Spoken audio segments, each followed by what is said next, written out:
Hi everybody and welcome. Today I'm going to have a very interesting conversation with you about the 5 types of idolatry that we find in the world and how we can actually deal with these kinds of things. I'm going to read from 2 canonical texts, but I'm going to make it a point to read out of one non-canonical text just for the sake of it. A lot of us like to read the canonical text, and I'm going to have a whole discussion with you in future about that and why that is important as part of the conversation, the broader conversation. What books made it to the Bible, what books didn't make it to the Bible, why is that important, why is that not important? But I just would like to make a reference to one of the non-canonical books I was reading a couple of years ago, and this specific text really came to me. Now I want to read from the book of 1 Peter chapter 3 verse 1 to 5, which says, "Wives, likewise be submissive to your own husbands, that even if some do not obey the word, they, without a word, may be won by the conduct of their wives." So you don't need a sermon to preach Christ. You need your conduct, your behavior. And it starts at home first, right? When they observe your chaste conduct, accompanied by fear, do not let your adornment be merely outward, arranging the hair, wearing gold, or putting on fine apparel. Rather, let it be the hidden person of the heart, with the incorruptible beauty of a gentle and quiet spirit, which is very precious in the sight of God. For in this manner, in former times, the holy women who trusted in God also adorned themselves, being submissive to their own husbands. All right? And Paul also says that in the book of 1 Timothy chapter 2, verse 9 to 10. He says, "In like manner also, that the women adorn themselves in modest apparel, with propriety and moderation, not with braided hair or gold or pearls or costly clothing, but which is proper for women professing godliness with good works." Now, the book I'm referencing today that is going to be a little bit controversial. Some people will get offended. As you know, let's move past that. Is the book of Enoch chapter 8, verse 1 to 3. It says this: "Azazel taught the men how to make swords, knives, shields, breastplates. He made known to men the metals of the earth and the art of working them, and made bracelets, ornaments, and the use of antimony, which is a brittle silvery metal used in alloys, the beautifying of eyelids, all kinds of precious stones and coloring tinctures. There arose much godlessness, and the angels committed fornication. Men were led astray and became corrupt in all their ways. Somjaza taught enchantments and root cuttings. Amaros taught resolving enchantments. Barakwijal taught astrology. Kokabel taught the constellations. Ezekiel taught the knowledge of the clouds. Arakil taught the signs of the earth. Shamisiel taught the signs of the sun, and Sariel the course of the moon. As men perished, they cried, and their cries went up to heaven." That's the book of Enoch, chapter 8, verse 1 to 3. Now, I want to talk for a moment, and I think that something I referenced a few weeks ago in a conversation right here was that a lot of people don't understand this idea, right? That Adam is a completely beautiful being made by God in the best splendor that God or heaven can provide. This guy is well, chiseled, well put together, handsome. I can establish that. Full of the glory and the presence of God. In fact, one of the things that were supposed in literature has been that they believe that because under microscope, your blood is actually light. It's made up of a congealed type of light. And so one of the teachings or the ideas of the generation has always been that blood is actually congealed light. If we use that same premise, that it's a form of, but if we're talking about congealing, the word rotting is not the right word, but if we say congealing, it's a degraded form of light. So essentially, it's very possible that at Adam's full glory, Adam had light flowing in his veins. It's very possible that he was a being that actually glowed, that was so beautiful, so marvelous to look at, the best of God's creation and the best of God's intention. And after the fall, he becomes like me, like you and me, and that light leaves him. And then we have now what we call this blood in our body, which is now congealed light. Now, this thought makes me think that then we are made in this image of God. This flawless, this beautiful, this gorgeous image of God that we have, and we are made in his image. But the agenda of the enemy was always to destroy, to taint this image, to make this image what it was never meant to be. And so what do we have now, today? Today we now have that image now distorted, that image now changed, that image now transformed into becoming something else that it was not meant to be. And so as a result, you and I are in a fallen state. The devil has worked out primarily to pervert the image of God in us. And even though now we wear nice clothes, and I'm happy I'm wearing this t-shirt, made sure it's properly ironed, make sure it's properly looking great, make sure it's okay, make sure I'm looking presentable. In this state, even if I get a nice crispy haircut, even if I have a nice fade, even if I have all of those things, in this state, this is possibly the worst I can look. Because the fallen me is already looking like this. I need clothes to beautify myself. I need makeup to make myself look handsome. I need all of those things. I need a nice cut for me to look presentable. But the truth of the matter is, this state is fallen.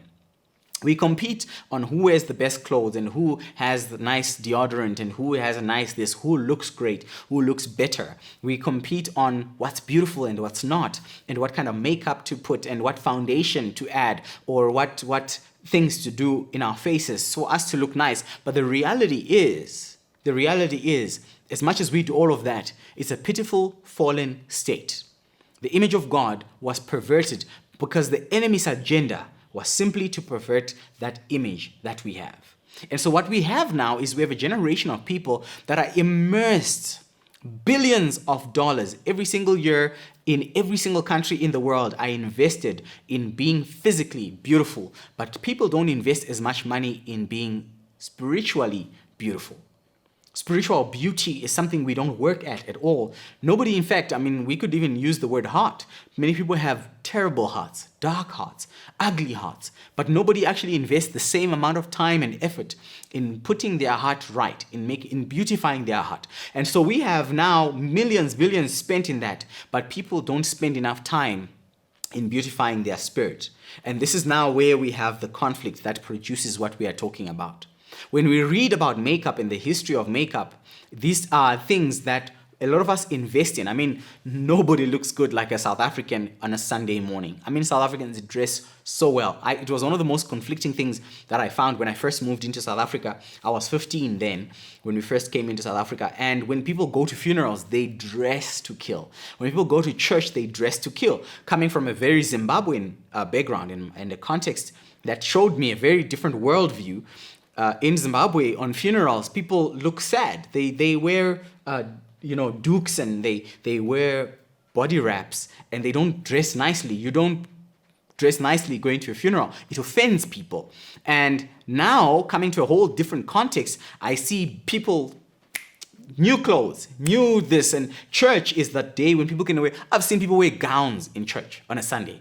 And this is not like a special Sunday where something amazing is happening. This is just a regular Sunday where something is happening. We invest tremendously a lot. And Paul is talking about this because sometimes physical beauty becomes a problem. It becomes an affrontation to spiritual beauty. It becomes a contradiction to what we are inside, and we are not willing to invest as much time as we should in that. And so these angels that fell, the Bible tells us these angels that came to them, Azazel then begins to teach them how to mix metals and how to beautify, how to make different tinctures and mixtures, how to make ornaments and bracelets so that people can self-beautify.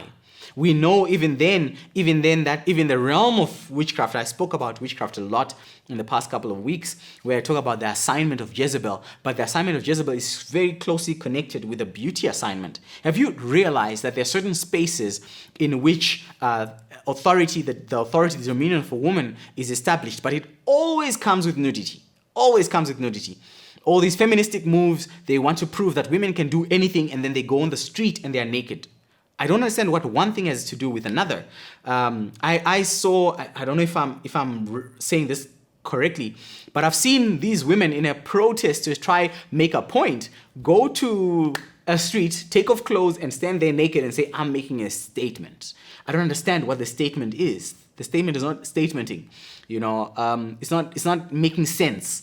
That statement is the math is just not mathing, because somehow we want to display by being naked and by being vulnerable and by showing off. I am somehow putting it to the system. I'm trying to derail the system to show them that they are crazy. But we have stuff like this happening all the time. We have these kinds of discussions happening all the time, and they're happening because, again, we have emphasized physical beauty instead of having spiritual beauty.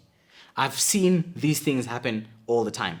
Now, what do we need to deal with if we are going to do that? I'm going to give you quickly 5 things that you personally need to deal with, the idolatry that you need to deal with in order for you to repair or understand your relationship with God. Number 1, the idolatry of knowledge. The idolatry of knowledge. We find this theme right through the Bible, even in the beginning of time, that the pursuit of knowledge and philosophy has been the goal of man since the beginning. Can you imagine that going right back to Genesis, to Adam and Eve in the garden, the idolatry that was presented to Eve was that you will know what God knows. God has been keeping stuff from you, and he's been trying to keep you ignorant of what he is doing. Now, what you can do is I can help you. If you do this with me, you will begin to have God kind of knowledge. So philosophy, knowledge, understanding has been the pursuit of people since the beginning of time.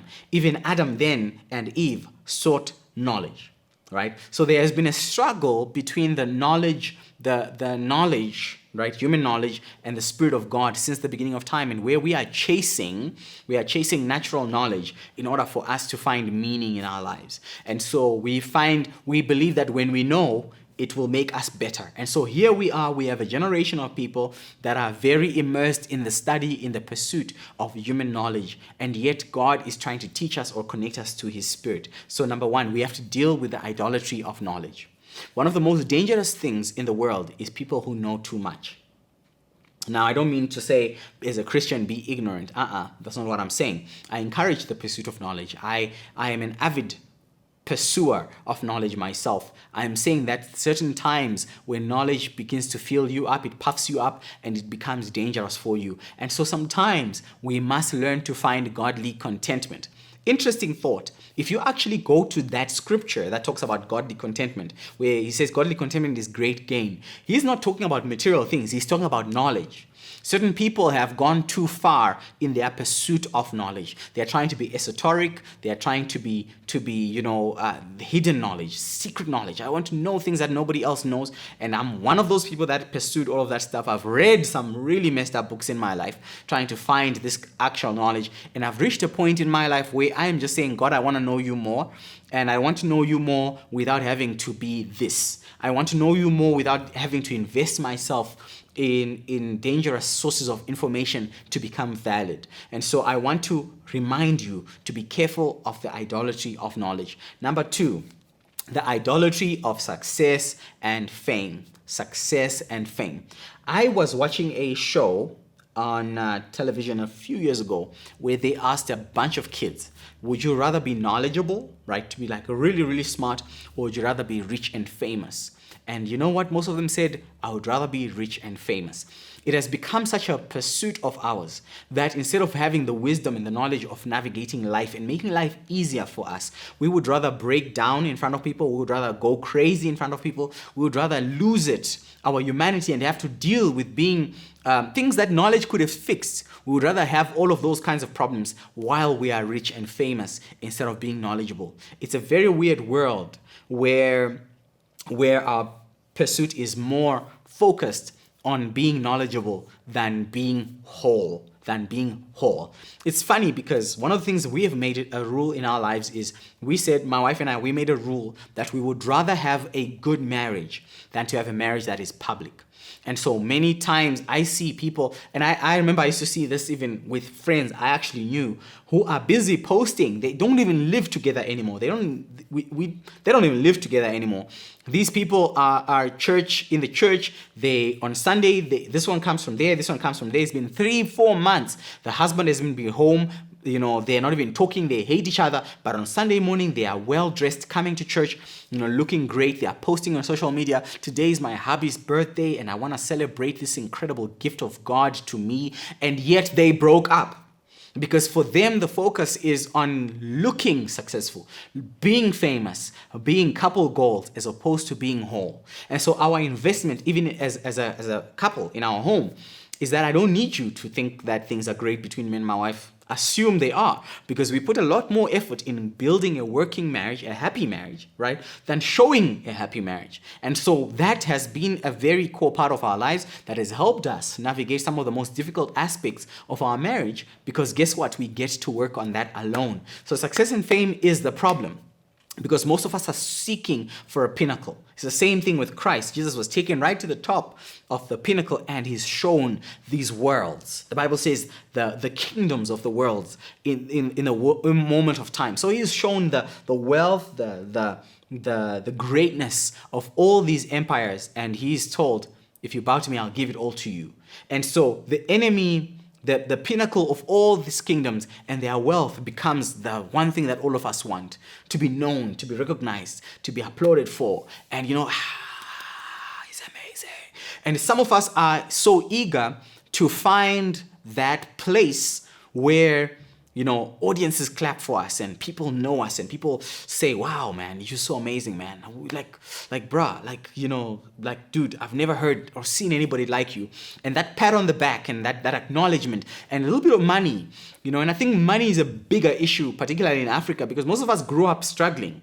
We grew up without. And so by the time we finally get it, we want everybody to know that I finally have money, and I'm gonna let everybody else know about that. And that's why there's this need for us to have big cars and lavish houses and stuff like that. And we can't do it without showing you how amazing or how wealthy we are, because we start dealing with that idolatry of the outward man that says, I need to show off.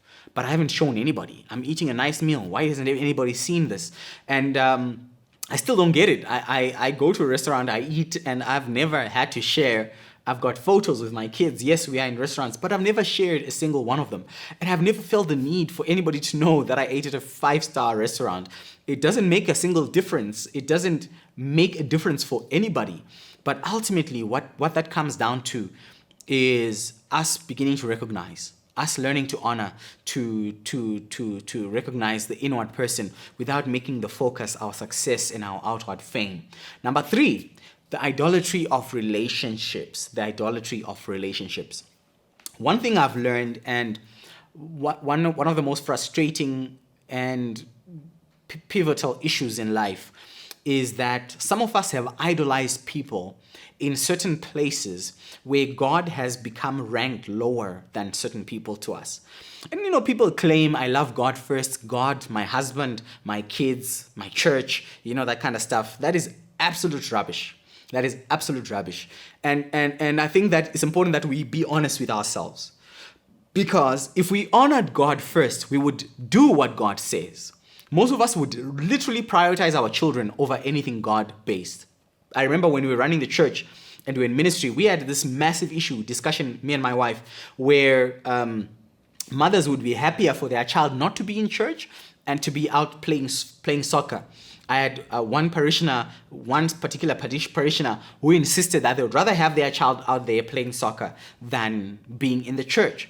And so what we find is, even if it's a service, it could be super beneficial to your child to actually be part of a God community where people affirm them, teach them the word, help them, and all that stuff. But for her, the focus wasn't that, because they put their children on a pedestal. We put our husbands on a pedestal. We have always obeyed God much more than we do our husbands. We put our parents on pedestals that are much, much higher than God. They are always the first priority. We put our spouses, our wives, on pedestals much higher than God. In fact, most of us, because of our relationships, are in disobedience to God.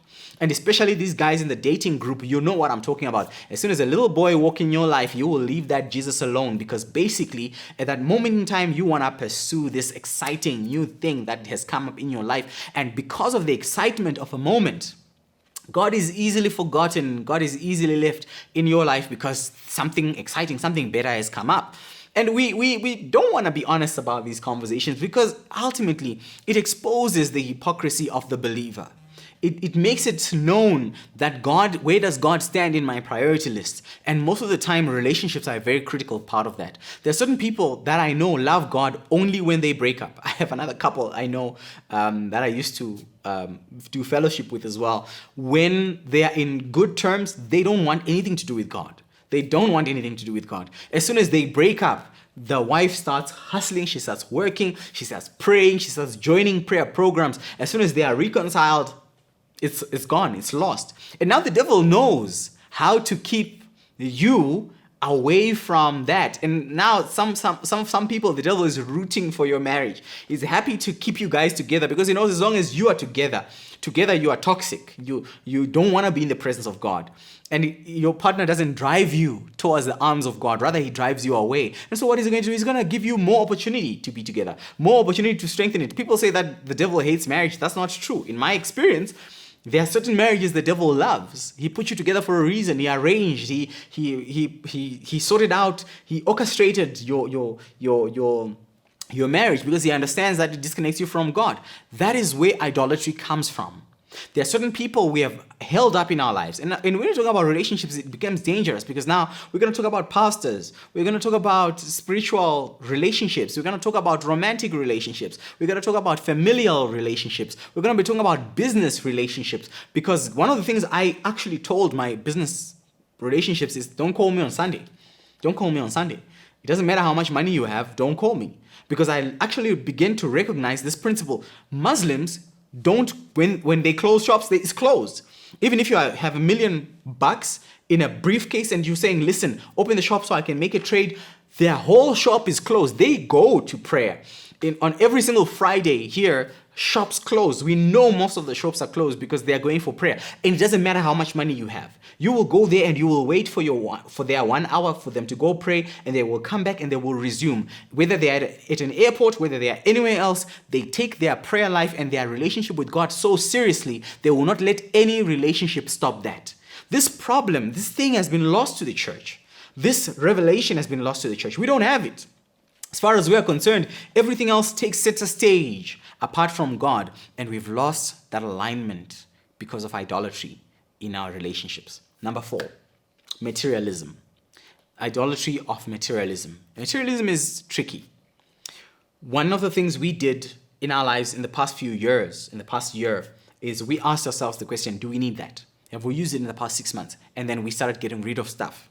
And one of the reasons why we get rid of things is because at the end of the day, the mindset has always been acquire. And so we're growing. We're consistently growing. We're consistently buying. And when we buy it, we use it for a while, we put it there. And so I always say to my wife, let's not do Amazon finds. Because guess what? Everybody's just buying the new cool gadgets that's supposed to make my life easier. But they accumulate. And as they accumulate, most of us now have challenges because we have just too much. Things we never needed. Things that don't allow us to appreciate the process of doing certain things for ourselves. And because those things are lost in the world of doing, we want lives to be so easy that we are willing to do whatever it is. We're willing to buy things we don't need. We're willing to invest in stuff that has no benefit for us because we like to acquire. And so we made a rule in our lives to do more, much more in our lives with less, to get rid of stuff we don't need, to actually begin to make a principle to say, we actually don't really need that. Let's discuss it. Is this really important? Can we live without it? And if we don't, we get rid of it. And that's helped us a lot in our relationship with God. Clutter is a problem. When people say cleanliness is next to godliness, it's great because theoretically sounds right. But we are forgetting what the actual core message there is. Get rid of clutter, because the more clutter you have in your life, the less ability you have to squeeze God in your life. Look at it this way. If you buy today an Xbox, a PS5, whatever, and all these phenomenal gadgets that you have, and with our phones, with our internet connections, with our faster internet connections, there's less time for you to do anything else. If you fill your life with clutter, with entertainment, with meaningless things and stuff like that, you lose sight of God. One of the reasons why we are disconnected from God is because there's too many things that we have. And things come in between us and God. And so one of the most important practices that I want to teach you today, even in getting rid of idolatry and reconnecting with the presence of God, is do less. In the beginning of lockdown, when we were just hustling, we want to keep up with what's going on. The world is changing, things are happening. Let's go and stand up and let's work. Let's do what we are doing. God said to me, stop, do less. Stop, do less. That changed my perspective on my relationship with God, because I was just doing too much. I was running up and down like a headless chicken, and I was doing this and I was doing that, and I thought it was doing. And then he said to me, focus on discipleship. Don't do anything else. Just focus on teaching online. And that's how this ministry started. Ecclesia Collective was literally founded from God first saying to me, okay, I get you have people that have expectations of you, but you're not Superman. You cannot do all of this stuff. Stop everything you're doing. Focus on just one thing, and that's disciple. And that's what we are doing right now. And so there is a lot of idolatry in materialism. Number 5, and I think one of the most important parts of this, is the idolatry of pride. Most of us are so prideful, and dealing with our ego has become the most important part of our lives. One of the things I've made a point in my life is to keep my ego in check. It needs to be kept in check. I don't know about you. Maybe some of you have like quiet egos. I have a very, very loud ego, and I've had to learn to tell my ego to calm down, to be quiet, and to be still. Because guess what? For the most part, I'm happy. He's done this. This is what he's achieved. And I'm like, yeah. That's what we do. This is what we do, man. Like we out here. We, that caliber. And I've allowed success at moments in my life to become a core pursuit. I've allowed metrics to become the most important deliverable that I give, instead of measuring myself up to the mind and the intention of God. And so our role, then our responsibility, is to put our pride aside and say, God, what's your will for me? What's your desire for me? What's your intention for me? What do you want out of my life? And that is hard. That's what it means to die to self. That's what it means to actually carry your cross and follow. It means being able to let go of every other thing in my life that makes me feel good about myself. Because that's the hard thing in our lives. We want to feel good about ourselves. I want to feel good as a husband. I want to feel good as a father. I want to feel good as a person. And in the pursuit of the good feeling, and your good feeling, by the way, has an ugly name. And that ugly name is that ego I'm talking about. We want to feel good. When I give someone money and they were broken, they were, things are tough in their life, and I give them a little money and I feel that tingle sensation of, I feel good. That's your ego talking. The minute where someone comes in and you do something for them and you feel that tingle, you now know your ego has had a little stroke. It's that, if it wasn't for me, this person wouldn't have done that. And it doesn't have to be a thought that is that aggressive. It is a thought that recognizes itself as the answer. God revealed this to me. God, I'm so amazing. God spoke to me. Sometimes even for us, especially people, when God speaks to us, have you heard testimonies in churches? I just made $1 million, man. God is so good. Are you honoring God, or are you telling us you made $1 million, right? Certain testimonies are not testimonies anymore. They are just people who are bragging. There are people who are bragging. There are people who tell you that they hear the voice of God, not because they want to share something meaningful, but because they want to brag. They want you to know that, that's what we do. God is out here speaking to us. I'm in the inner circles of God. You know what I'm saying? So God is just out here speaking to me, man. Like God has this special thing with me. And we have idolatry revealed in many different ways, in many different places. But ultimately, it's the same thing. It's the same thing, that we are in an idolatry concerning pride. And some of us will go far. Some of us will give. Some of us will do whatever in order for us to get a little boost in our ego, in our pride. I know a few years ago, somebody went to this church and they gave money. They gave a lot of money towards a cause that the church had, but the church did not call them up. And they left that church because they didn't do that whole big ribbon cutting ceremony, and they were supposed to hold the check, written with this huge figure saying $200,000, like this is what I gave, applaud, guys. Let's just thank God for this person. And I know churches right now that use this as the main way to encourage giving, because they allow you to get a stroke of your ego by saying, is there anybody out here who's giving $1 million? Is there anybody who's giving 1 million? And somebody raises their hand like, yeah, sir, come, stand up right here. And thank you, stand up right there. So many people have been talking about Tyler Perry and donating $1 million and getting the opportunity to lay hands on Bishop Jakes. That's a product of that. You are likely going to give if your ego is stroked a lot more than when it's not. And nobody likes anonymous giving anymore, So we have that whole thing where, man, people must talk about like, wow, that guy gave 1 million, so he must be rich, he must be amazing. He's got such a kind heart, man. He's such a nice man, that guy. And so we have created that standard that says, you have to do phenomenal things in order for your pride to be done. And we have to keep these things in check. Number one, keep your idolatry in check, and that's keep your knowledge in check. This is a bookmark I use even in my own life. I keep my knowledge in check. I must never use knowledge as a way to demean other people's understanding. And I'm not talking to you because you're stupid and I'm smart. I'm talking to you and I'm sharing with you what God is sharing with me. That's what this platform is about. And so the idea has always been keep your idolatry in knowledge in check. Number two, keep your success and fame in check.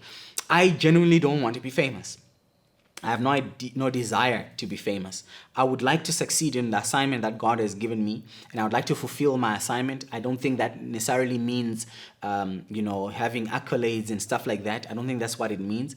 I think there has to be a way to measure success, and we need a healthy way to do that. Number three, I want to be successful in my relationships. I want my wife to know that God is very important to me, that my call, the work of God in my life is much more important to me than certain things. I want people to know that, in my relationships, that there's God is in my relationships. I want materialism to not be my core focus. I want to serve God without the problem of needing things. And so, we are here, we are, and most importantly, I want to keep my pride in check. Because if I don't keep my pride in check, I cannot serve God faithfully when I am working from a prideful system. So that's my message with you today. I hope this has been a blessing to you. I hope this has blessed you in some way or another. And it can allow you also to deal with the idolatry of the outward man. God bless you.